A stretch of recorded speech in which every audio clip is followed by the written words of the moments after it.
Hi, welcome to the Coaching Game. I'm Laurie Lawson, and tonight I have not one but two fascinating guests, Annette Czernik and Mary Burns Hoff. Let me tell you just a touch about these ladies, these wonderful, wonderful coaches. They both are professional certified coaches, and they both have their own business. And they both deal with corporations and structures and organizations and leaderships and executives. And the card that they chose tonight, because as we all know, this whole show is based on points of view, the fantastic game that is the coaching game. The card they chose tonight is the passion card. And what we're going to talk about is how you can, we were joking and saying, do corporations have passion? Well, these ladies have really figured out a way to incorporate that into their operations. So we're going to talk about that. And first I'm going to let them tell you a little bit about their business. Annette is based in Germany. So tell us, what's your business? What are you doing over there? Everything we want to know. Who's your clients? Thank you, Laurie. Yeah, Inspired Executives is a coaching business that offers coaching to leaders, managers, professionals, and creative people at almost all levels. We not only do coaching, we also consult on change management, cross-cultural communication, and with HR professionals. And we coach via telephone, via Skype, and also in person. And we coach in 3 languages. I have a business partner, Heike, who speaks Italian fluently, so we coach in German, in English, and in Italian. Wow, that's impressive. Now, are your clients, are they international? They are very international. They are basically managers and leaders at different levels, and they are based in Europe.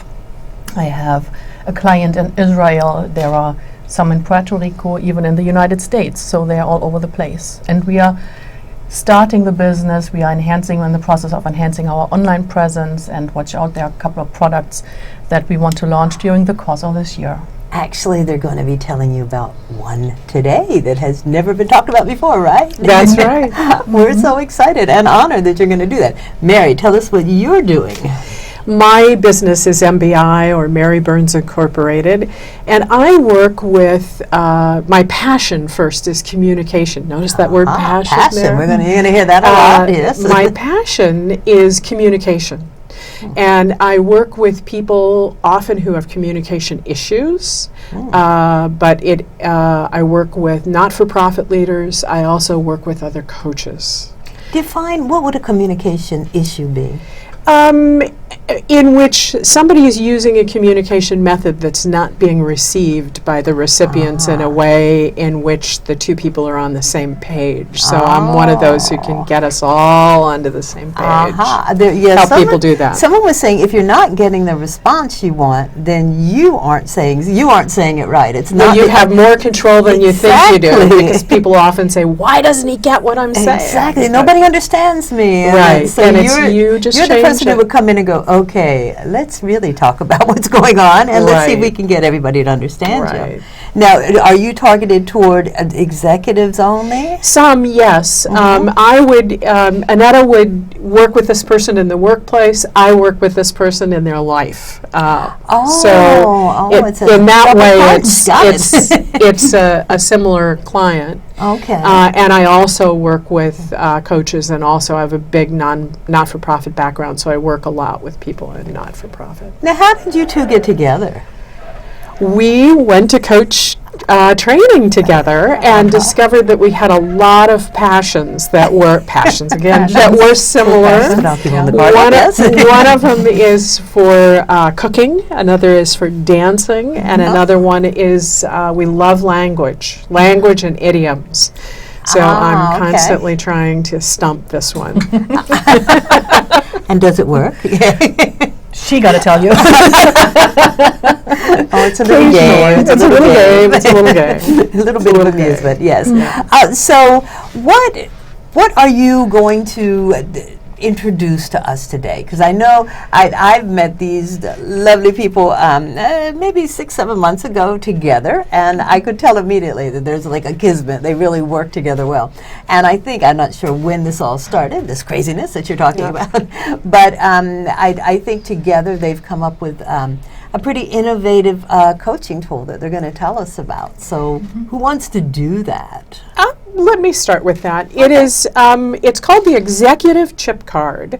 And what it allows us to do is to gather together in one place. And in the corporate world, it's called the one place, it's called a dashboard. In the world that I function in, it's called the one place. To gather it together and then to have the tools close at hand or the information close at hand that you need in the beginning part of a coaching process. And it's something that coaches would use with their clients. So you've taken all the stuff that you've learned and put it all together in. Is that what you're saying? Or you've given them a system to organize? It's a system by which we collect information with a new client. Okay. So we and would other coaches could use that to collect information with their new clients. Got Yes. it. So it's an early on tool for coaches to use with their clients. Is it a template of sorts? I mean, it would be, ask this, and here's a category, and Yes. is that And it great. CHIPS stands for 5 categories. It's an acronym. I love acronyms. It is an acronym. That's a way you can remember it. Yes. Right. Yeah. What are the categories? The first one is C, or characteristics, and in this particular category we gather information about what the essence of this person is. And it could be anything from what the psychometric tools indicate, like the Myers-Briggs or DISC or other psychometric tools that a person has information one has in place, and also the details of what their career path has been. Their resume might fit into characteristics. So it's personal history as well as assessment history? Sure, it's a picture of who the person is. Okay. And how they show up in the world. Just now, do you fill that out, or do they fill that out? We do. You do. Okay.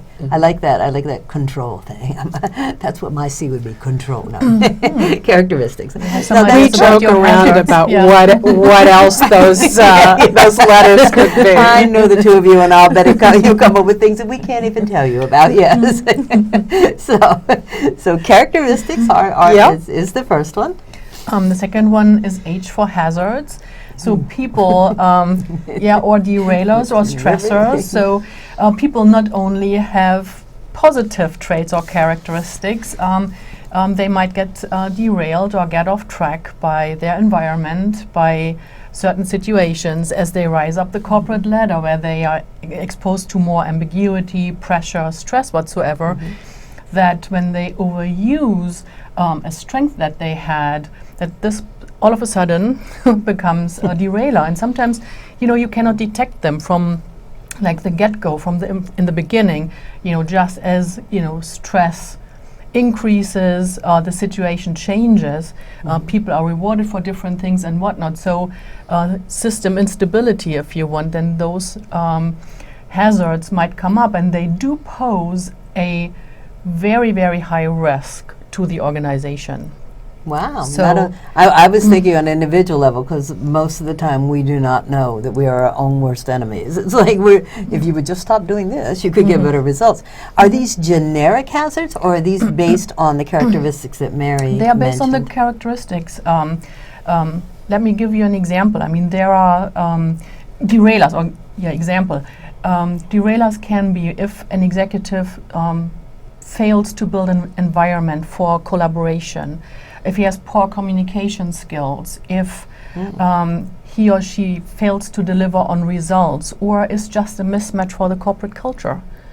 things like that happen, and then it's just the wrong environment. There are other environments that this person rather thrives in, and where he or she can bring their passion to fruition. Would that be like also within a corporation, maybe other departments or other? Of course, where they could. There are better utilize microcultures. their Yeah, absolutely, and it's not even a matter of bringing your prior work knowledge, your skills, or whatnot. You might have everything that is required from like this hardware factor, from like the competency, skills, and what have you, but the situation might just trigger that you go to this pendulum where you are actually almost, can I say this, like on an anxiety path, and you try to cover some of the things up when the stress is so high that it gets higher. Yeah, and it because you're gets higher covering and up, higher. Yeah, exactly. Yeah.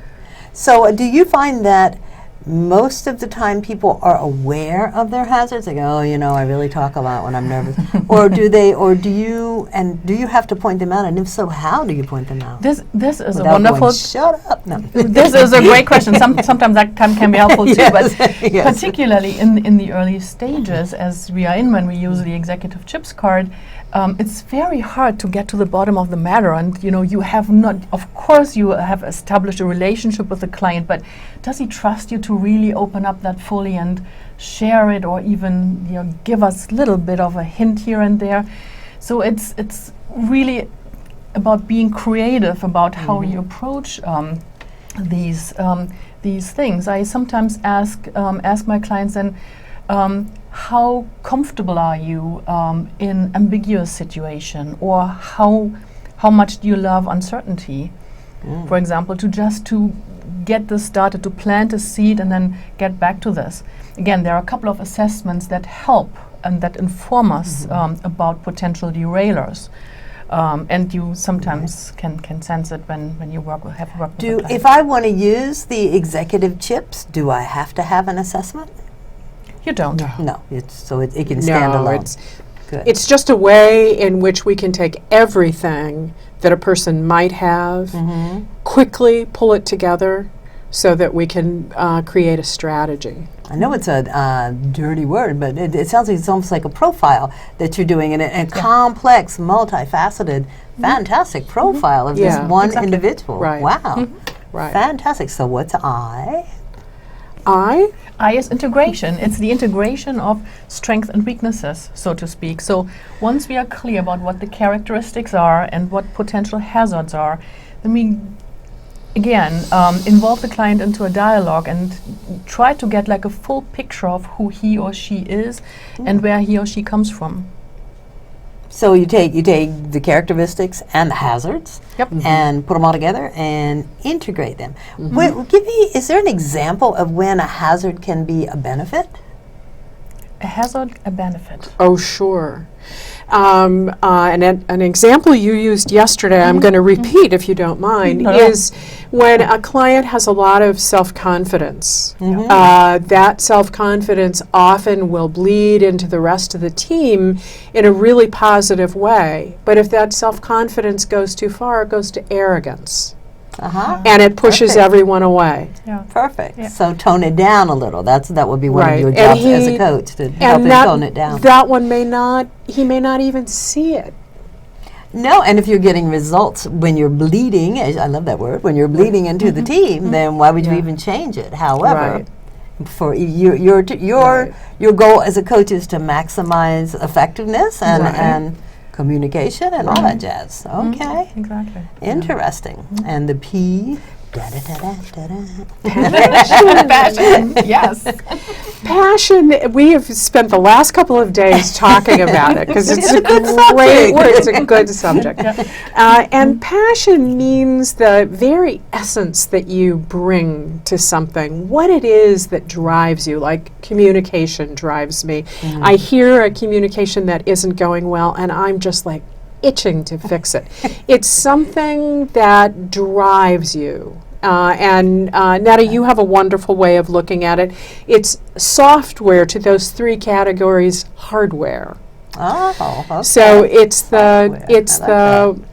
something that's sort of fluid that falls all over the entire thing. And if you can ignite someone's passion, and especially with an executive, if you can allow the flame that's there to be heightened a little bit, it changes your whole attitude toward work, toward life, toward everything else.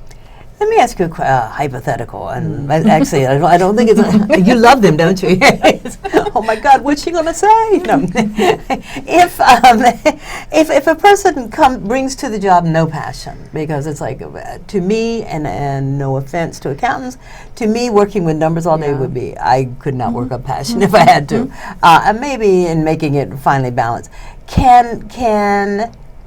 What would be your next? I'd find wherever the passion was in that person's life, because it does exist. Yeah. Okay. If you tell me that somebody is not creative, I'll say, we just haven't found it yet. And if you tell me that somebody's not passionate, there again, it's a question of looking to see where that is, because there are things in everyone's life and being that they are passionate about. I love that. So you're saying there is no such thing as a totally passionate person. No. What it's a matter of digging and finding out, what's down there and what's going to really spark you. I like that. Okay, so the S. We're at the S. What are we doing? And that's to bring it all together. What is it again? Strategy. We're all learning here, yes. It's how we're going to put this. Don't you love it? It's how we put all of these various little pieces together. And then once we have a strategy, we share that with a client. We're both on the same page. And then we know how what we're aiming for. So together with the client, you create the strategy, or do you sort of say, "Oh, here's the plan." Always with the plan client. C. Okay. Yeah. Okay. Yeah. All right. So, what is doing with this CHIPS executive? Are you guys using it? Are we thinking about using it? Well, it's new. It's brand new. We can say that, and I'm just using it with one client. I don't know if you had a chance to use it. Not yet. No. Yeah, but we are, you know us, we have ideas, and we would actually like to, we are thinking about creating an app with it, but this takes a little deep diving and developing and finding the right people. It sounds like you have the foundation for an app. Yeah, we do, we absolutely. And the means by which to do it. And we're at a point right now where we'll start using this with colleagues and see what feedback we can get, use it ourselves, and invite other coaches to use it. So we are eager for people to let us know that they're interested in. So it's kind of at the prototype stage, and you're out there like Bill Gates testing it out. That's but right. he charges, and then he lets you work out the bugs. So maybe you guys should do that. We'll sell this to you, and you work out the bugs, because we know Mr. Gates does that. I just got a new computer, so. But anyway, so how, if people want to learn more about it, what would be email the best way? either one of us. Yeah. Okay, Yeah. and you're going to see that at the bottom of the screen, their email addresses, and you can certainly get in touch with me, and I will direct you in that. Is this, why did you call it executive chips? The clients that Annette works with, I'm answering for you here, so then you can answer for me. Okay, great. No, She doesn't go, that's totally wrong. No. Clients that Annette works with basically are executives. So it is, we started with that framework in mind, but it is universal. It's for any client. And if you also take the word executive to mean at the leadership position of your own life, we're all executives. Exactly. You're the director of your life, and so I like that. And but I can also see the appeal for organizations and for leaders who want to enhance whatever they have or improve their performance or whatever's going on. What do you see? What is your ultimate vision for this executive chips? Is it something that coaches can use? Is it something that individuals could say, oh, you know what, I need to fix myself up? I mean, can it be a self-coaching tool, or does it need the guidance of a I answer for professional? you. Please. So And then I'll answer for both of them. Yes. Thank you. So it's a tool that's meant to be used by coaches actually, and it's not helpful in terms of the self-coaching because you need profound coaching knowledge and expertise, and you need to know how to dig a little bit more deeply. So yes, it's for coaches. This is why we collaborate on this Right. one. Mm-hmm. We always do when we develop these things, because she has the coach's focus more. I have the corporate executive focus a little Perfect more. match. Yeah. Exactly. Yeah. So that's the plan. So it's like I think I would tend to agree with you. Now I know I do self-coaching with points of view, and it's just amazing. But I always think, did I get everything? Because you can only see from your perspective. Sure. So I think you need the perspective of a professional coach, Yeah. which you both are, to sort of say, oh, okay, that's one way to look at it, but could we look at it this way? Or, or just point out some things that are going on. So I think this is great. So really what you're telling me is that this is a fantastic tool that you've developed for coaches. Right.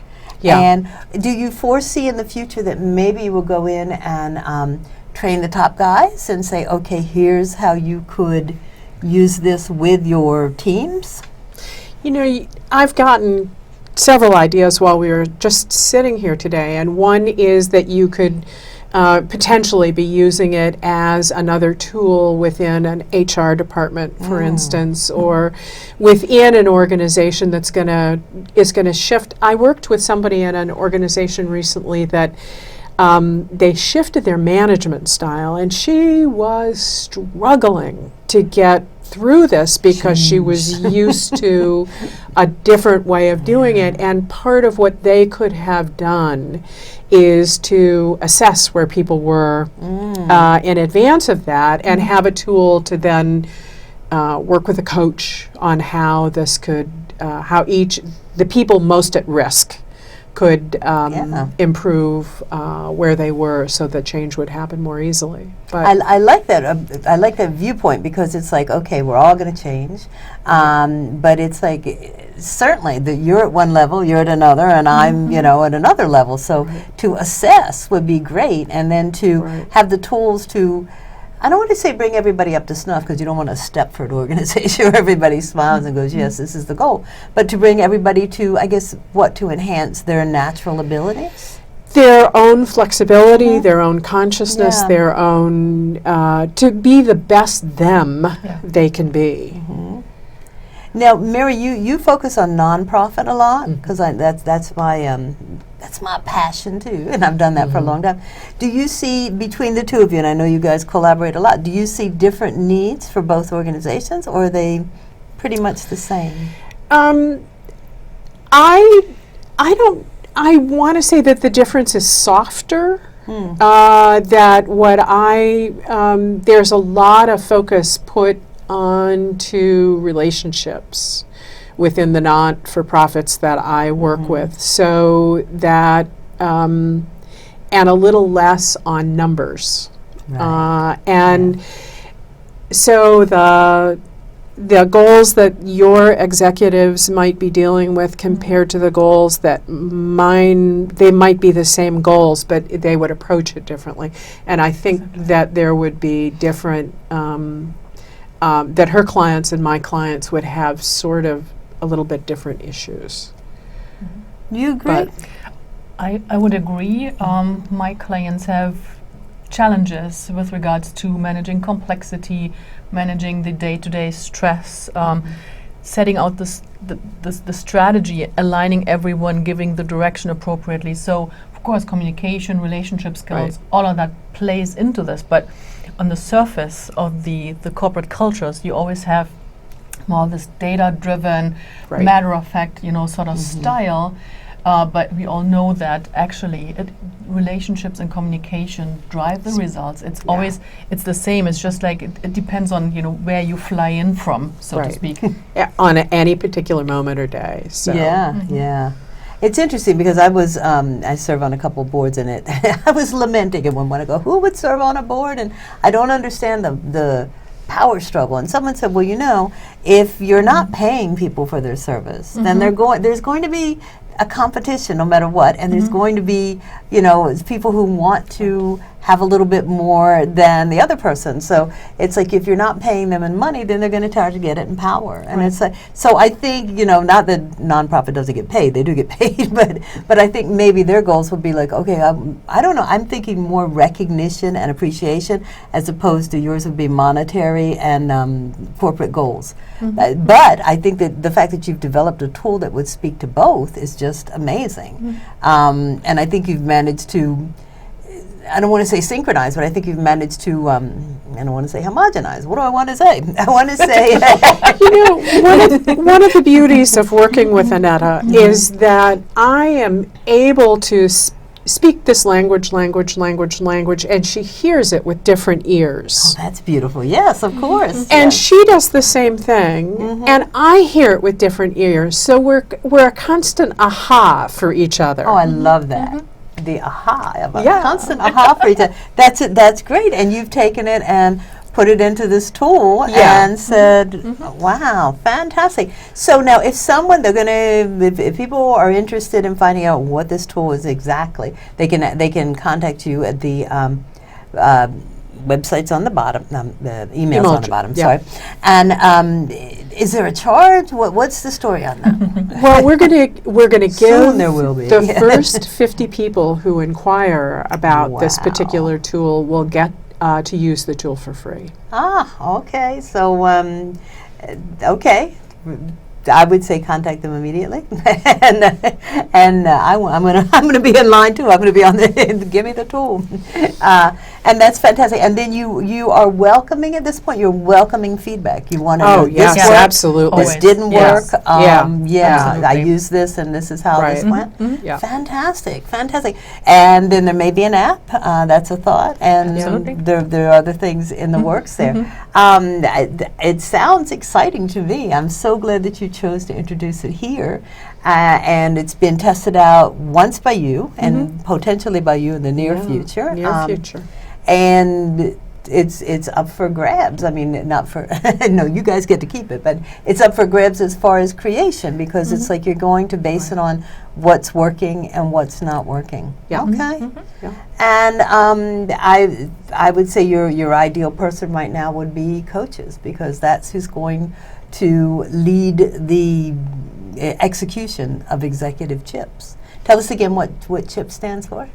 It stands for characteristics, hazards, integration, passion, and strategy. There you go. We remembered that.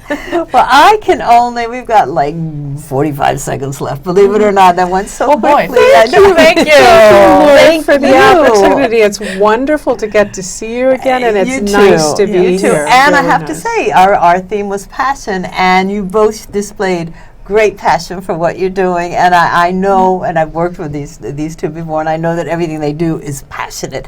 So I would say, if you have the opportunity, and if you feel the need, and you think it would be a useful tool, I think this might be something to take advantage of. So do contact either Mary or Annette, and I'm just going to thank you guys. Neither of you came, well, you both came from Manhattan today, but thank you for coming on this show. Thank you. And I hope this will be the first of many get-togethers that we have.